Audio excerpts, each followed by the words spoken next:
जय प्रभुपाद जय प्रभुपाद जय प्रभुपाद श्रील प्रभुपाद जय प्रभुपाद जय प्रभुपाद जय प्रभुपाद. ശീല പ്രഭുപാദിന്റെ ലീലാമൃത എന്ന് വായിച്ച കാര്യമാണ്. ശീല പ്രഭുപാദ് ബോംബെയിൽ നിന്ന് തിരിച്ച് വൃന്ദാവനത്തിലേക്കാണ് വന്നത് അവസാനത്തെ സമയത്ത്. അപ്പം ട്രെയിനിലാണ് വന്നത് മധുരയിലേക്ക്.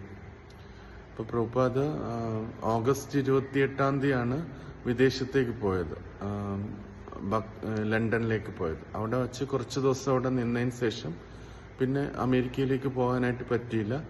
ആരോഗ്യം ഇതായിട്ട് പിന്നെ പ്രഭുപാദ് തിരിച്ചു വന്നത് ബോംബെയിലാണ്. ബോംബെയിൽ കുറച്ച് ദിവസം ആ ടെമ്പിൾ ഓപ്പണിംഗ് വരെ നിൽക്കാമെന്ന് വിചാരിച്ചാണ് വന്നതെങ്കിലും ടെമ്പിൾ ഓപ്പണിങ്ങിന് 3 ആഴ്ച ഉള്ളത് കൊണ്ട് പ്രഭുപാദ് വിചാരിച്ചു അത്രയും നിൽക്കാനായിട്ട് തനിക്ക് പറ്റില്ല എന്ന് എല്ലാ ശിഷ്യന്മാരോടും ചോദിച്ചതിന് ശേഷം പ്രഭുപാദ് തീരുമാനിച്ചു തിരിച്ച് വൃന്ദാവനത്തിലേക്ക് വരാമെന്ന് പറഞ്ഞു. അങ്ങനെ ട്രെയിനിലാണ് തിരിച്ച് മധുരയിലേക്ക് വന്നത് പ്രഭുപാദ്.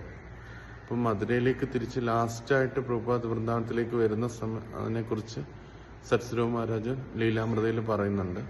അപ്പം മഹാരാജ് വരുമ്പം ഒരു കാറ് വെയിറ്റിംഗ് ആയിരുന്നു റെയിൽവേ സ്റ്റേഷനിൽ. ബ്രഹ്മാനന്ദ പ്രഭു തൻ്റെ കൈകളിലായിരുന്നു പ്രഭുപാദിനെ എടുത്തുകൊണ്ട് വന്നത്. തൻ്റെ കൈ, അദ്ദേഹം നല്ല ബിഗ് ആയിട്ടുള്ള പേഴ്സണാണ് ബ്രഹ്മാനന്ദ പ്രഭു.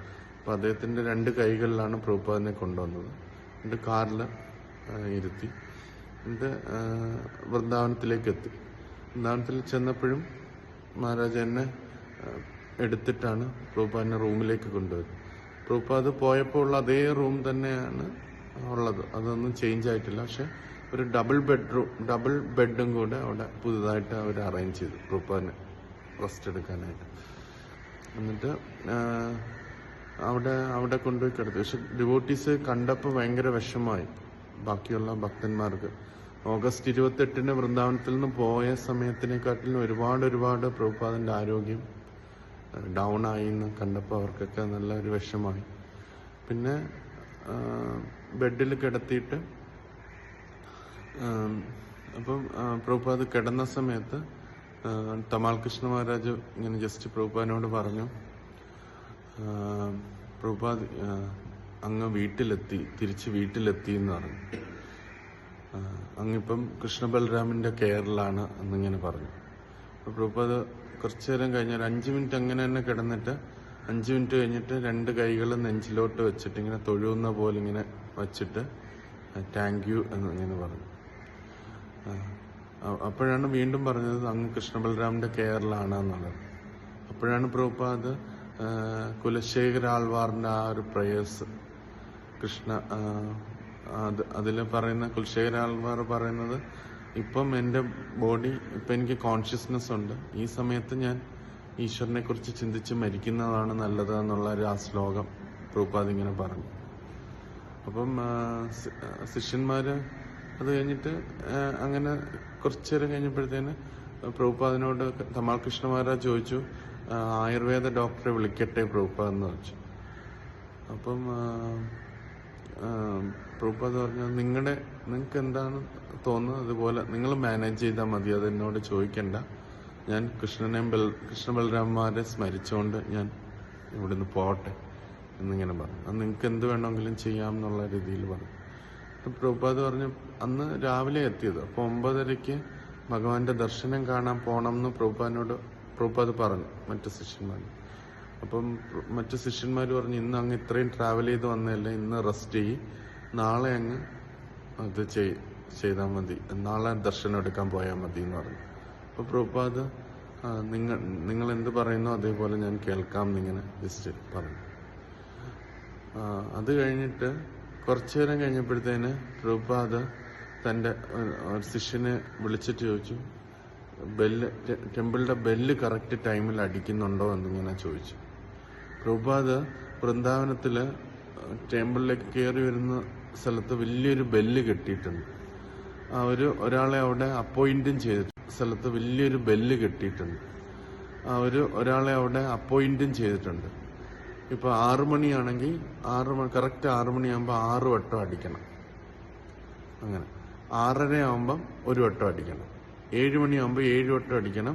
7:30 ആകുമ്പോൾ 1 വട്ടം അടിക്കണം. അങ്ങനെ 24 മണിക്കൂറും ടെമ്പിളിൽ ബെല്ലടിക്കണം. പ്രഭുപാദ് അത് എന്തിനാ ചെയ്തതെന്ന് വെച്ചാൽ അതൊരു ആ ബെൽ സൗണ്ട് ഒരു ഓസ്പീഷ്യസുമാണ്. പിന്നെ ടെമ്പിളിന്റെ മാനേജ്മെന്റ് കറക്റ്റ് രീതിയിൽ നല്ല രീതി ആ ബെല്ല് കറക്റ്റ് സമയത്ത് അടിച്ചില്ലെങ്കിൽ എങ്ങനെയാണ് ഹോൾ ടെമ്പിളിനെ മാനേജ് ചെയ്യുന്നത്, അതുപോലും മാനേജ് ചെയ്യാൻ പറ്റിയില്ലെങ്കിൽ എങ്ങനെയാണ് ഹോൾ ടെമ്പിളിനെ മാനേജ്. അപ്പം അതൊരു ഇൻഡിക്കേറ്റർ ആക്കി പ്രഭുപാദ് വച്ചിട്ടുണ്ട്. അപ്പം അന്ന് കിടന്ന സമയത്തും തമാൽ കൃഷ്ണ മഹാരാജിനോട് ചോദിച്ചു, പ്രഭുപാൻ ചോദിച്ചു, ഇത് കൃത്യസമയത്തല്ലല്ലോ ബെല്ലടിച്ചതെന്ന്. അപ്പൊ തമാൽ കൃഷ്ണ മഹാരാജ് ശ്രദ്ധിച്ചിട്ട് പറഞ്ഞു, ഇത് വേറെ എന്തോ ബെല്ലാണ് പ്രഭുപാദ്, ഈ ടെമ്പിളിലെ ബെല്ലല്ല എന്ന് പറഞ്ഞു.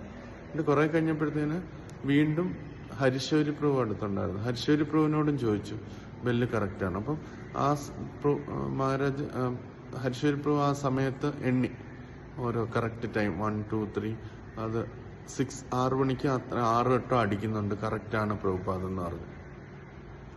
അപ്പൊ പ്രഭുപാദ് പറഞ്ഞു, ഇതാണ് എൻ്റെ ഒരേ ഒരു കൺസേൺ, ഇത്രയും വലിയൊരു പ്രസ്ഥാനമുണ്ട്, നിങ്ങളായിട്ടത് സ്പോയിൽ ചെയ്ത് കളയരുത് ഞാൻ പോയതിന് ശേഷം. അപ്പം തമാൽ കൃഷ്ണ മഹാരാജ് പറഞ്ഞു, അത് ഞങ്ങൾക്ക് ഒരിക്കലും അങ്ങ് തന്നതിന് ഞങ്ങൾക്ക് സ്പോയിൽ ചെയ്യാൻ പറ്റില്ല പ്രഭുപാദ് എന്നിങ്ങനെ പറഞ്ഞു. അത് കഴിഞ്ഞിട്ട് ടെമ്പിൾ പ്രസിഡന്റ് വന്നു പ്രഭുപാദിനെ കാണാൻ, അക്ഷയാനന്ദ മഹാരാജ്. അദ്ദേഹം വന്നപ്പോഴും പ്രഭുപാദ് ആദ്യം ചോദിച്ചു ബെല്ലിന്റെ കാര്യം, ബെല്ല് കറക്റ്റായിട്ട് അടിക്കുന്നുണ്ടോ എന്ന് പറഞ്ഞു. അപ്പം അക്ഷയാനന്ദ മഹാരാജ് പറഞ്ഞു, ശരി അത് കറക്റ്റായിട്ട് അടിക്കുന്നുണ്ട് പ്രഭുപാദ്, ഞാനത് ഉറപ്പിക്കാം, അത് കറക്റ്റായിട്ട് നടക്കും എന്നുള്ള. അക്ഷയാനന്ദ മഹാരാജിന് അത് തോന്നിയത് തന്റെ ആധ്യാത്മികാചാര്യൻ തരുന്ന അവസാനത്തെ നിർദ്ദേശമായിട്ടാണ് തോന്നിയത്. അപ്പൊ അതിൽ സരസ്വരൂപ മഹാരാജ് പറയുന്നു, പ്രഭുപാദ് തന്റെ ആരോഗ്യത്തിന്റെ കാര്യവും ശിഷ്യന്മാർക്ക് വിട്ടുകൊടുത്തു, ഡോക്ടർ വരണോ വേണ്ടയോ എന്നുള്ളത്. ഭഗവാന്റെ ദർശനം എടുക്കുന്ന തന്റെ പേഴ്സണൽ ആയിട്ടുള്ള ദർശനവും. പക്ഷെ പ്രഭുപാദ് അപ്പോഴും അദ്ദേഹത്തിന്റെ ചിന്തയില് തന്റെ പ്രസ്ഥാനം എങ്ങനെ നല്ല രീതിയിൽ മുന്നോട്ട് പോകണം എന്നതായിരുന്നു എന്ന് അതിൽ സരസ്വരൂപ മഹാരാജ് പറഞ്ഞിരുന്നുണ്ട്.